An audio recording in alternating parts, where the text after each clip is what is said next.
আমরা লসাগু করব। 1 প্লাস সাইন এ,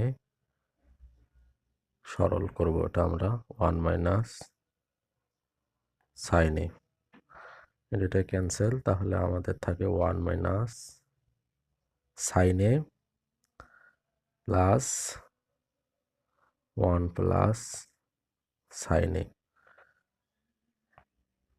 এখন মাইনাস সাইন এ প্লাস সাইন এ কাটা, এটাকে যদি আমরা গুণ করি তাহলে আমরা পাই নিচেরটা লব অংশ 1 মাইনাস সাইন স্কোয়ার এ। এ স্কোয়ার মাইনাস বি স্কোয়ার মানে এ plus B A minus B, R 1 plus 1 2,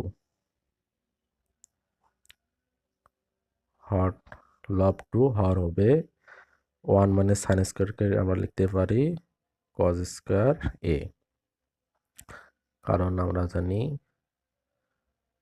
sine square A plus cos square এর সমান 1।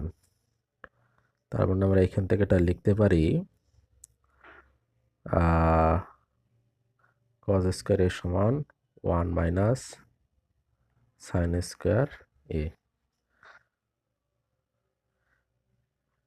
2 কজ স্কোয়ার এটাকে আমরা লিখতে পারি সেক স্কোয়ার এ, কজের বিপরীত সেক, সুতরাং 2 সেক স্কোয়ার এ, বাম পক্ষ প্রুফড।